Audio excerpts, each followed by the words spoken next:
அஸ்ஸலாமு அலைக்கும். Welcome to Hasam kitchen. இன்றைக்கி மணத்தக்காளி காய் வச்சு ஒரு தொக்கு செய்யலாம். அதுக்கு ஒரு பேனில் கொஞ்சம் எண்ணெய் ஊற்றி மிளகு, சீரகம், வெந்தயம், முழு தனியா எல்லாம் போட்டு வறுத்துக்கலாம். அது கூட ஒரு பொடி பூண்டு போட்டுக்கலாம். ஒரு 4 காஞ்ச மிளகா, ஒரு துண்டு தேங்காய், வெங்காயம், தக்காளி எல்லாம் போட்டு வதக்கி அதை நைஸாக அரைச்சி வச்சுக்கலாம்.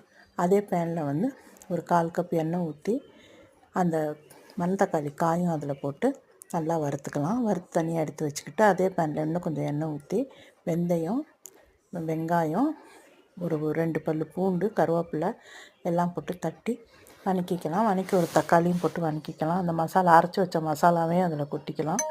கொட்டி அந்த வதக்கி வச்ச மணத்தக்காளி காயும் எண்ணெயில் போட்டு வதக்கி வச்சது அதையும் போட்டுக்கலாம்.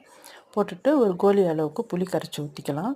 அந்த கூட சேர்த்து இந்த மிக்சியில் இருந்து தண்ணி கொஞ்சம் போட்டுக்கலாம். போட்டு உப்பு போட்டுட்டு